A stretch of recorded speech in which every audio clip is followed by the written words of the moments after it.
નમસ્કાર સ્ટુડન્ટ્સ, એક વાર ફરીથી સ્વાગત છે નાની ફેન્ટાસ્ટિક વિડીયોમાં. આઈ હોપ તમે બધા મજામાં છો અને તમે ક્યારના રાહ જોઈ રહ્યા છો કે મેં અત્યાર સુધી વિડીયો કેમ નથી મૂક્યો રિઝલ્ટ ઉપર. તો આ વિડીયો તમારા માટે હું લઈને આવી ગઈ છું.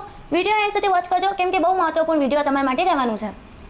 બીજી વાત કે તમારે જે રિઝલ્ટ ડેટ છે, બધા લોકો તમને કહે છે કે આ વીકે આવશે, પેલા વીકે આવશે, એપ્રિલમાં આવશે, મેમાં આવશે, જૂનમાં આવશે.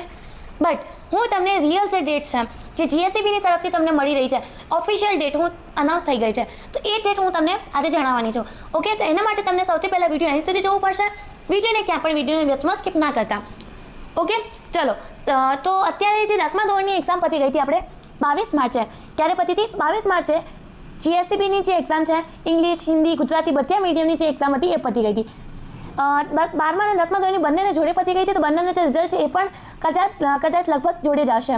બટ એમની થોડીક ડેટ આગળ પાછળ છે. બટ તમારી જે રિઝલ્ટ એકદમ ફિક્સ આવી ગઈ છે. 12મા ધોરણના માટે પણ એક વિડીયો હું અત્યારે અપલોડ કરવાની છું. તો તમારા ભૈયા દીદી કોઈ પણ 12થમાં હોય તો એમને જણાવી દેજો કે એમના જે રિઝલ્ટ ડેટ છે એનાઉન્સ થઈ ગયો છે. ઓકે, ચલો. અત્યારે આપણે 10મા ધોરણના રિઝલ્ટના માટે વાત કરી લઈએ. સૌથી પહેલાં તમારે રિઝલ્ટ ડેટ જોવા માટે શું કરવું પડશે?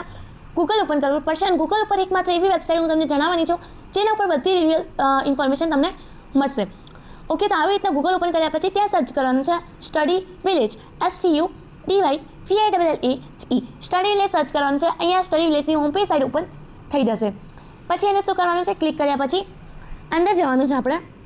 આવી રીતના અંદર ગયા પછી તમારે પોસ્ટ લખેલી આપશે ત્યાં કે ભાઈ જે 10મા ધોરણનું પરિણામ 2024 આવી કરીને આવી રીતે નીચેની હોય તમારે સ્ક્રોલ કરવાનું છે. આવી રહ્યું ગુજરાતનું 10માનું પરિણામ.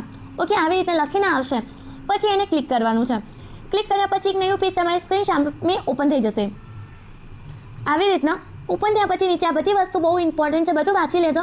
અને તમને વિડીયો મહત્વપૂર્ણ લાગ્યો હોય તો વિડીયો મિત્રો સાથે જરૂરથી શેર કરી દેજો. આવી રીતે નીચેની ઓર સ્કોર કરજો કે ભાઈ ક્યારે એક્ઝામ પતી હતી, આ ડેટે એક્ઝામ રિઝલ્ટ આવવાનું હતું, કેન્સલ થઈ ગયું, શું થયું, બધું. જો મિત્રો અહીંયા તમારી રિઝલ્ટ ડિક્લેરેશન ડેટ આપેલી છે 16 એપ્રિલ 4:30 વાગ્યા. હા મિત્રો, તમે સાચું સાંભળ્યું છે. 16 એપ્રિલ જે છે તમારે એટલે કે આવતીકાલે જે રિઝલ્ટ છે 4:30 વાગ્યા રિઝલ્ટ અનાઉન્સ થઈ જશે. હવે તમે પૂછશો કે મેમ અમે રિઝલ્ટ ડેટ તો અમને ખબર પડી ગઈ, બટ હવે અમે રિઝલ્ટ કેવી રીતના ચેક કરશું? તો મિત્રો રિઝલ્ટ ચેક કેવી રીતના કરશો એના માટે તમે અમારી ચેનલને સબસ્ક્રાઈબ કરી દો, કેમ કે એના માટે હું અત્યારે થોડી વાર પછી એક વિડીયો અપલોડ કરવાની છું. તો એના માટે વિડીયોને તમે એન્ડ સુધી પહેલાં જોજો. બધી ઇન્ફોર્મેશન હું સ્ટેપ બાય સ્ટેપ આપીશ. આખી પ્રોસેસ હું તમને જણાવીશ કે કેવી રીતના ચેક કરવાનું છે. એક સ્ટેપ વચમાં તમે સ્કીપ ના કરતા. એમ કરશો તો તમે પછી તમારા રિઝલ્ટ નહીં જોઈ શકો. તો ચેનલ ફટાફટ સબસ્ક્રાઈબ કરી દો. અને કાલે તમારે જે રિઝલ્ટ આવશે એના માટે અમે ઓલરેડી વિડીયો અપલોડ કરી દઈશું કે કેવી રીતના તમારે રિઝલ્ટ ચેક કરવાનું છે.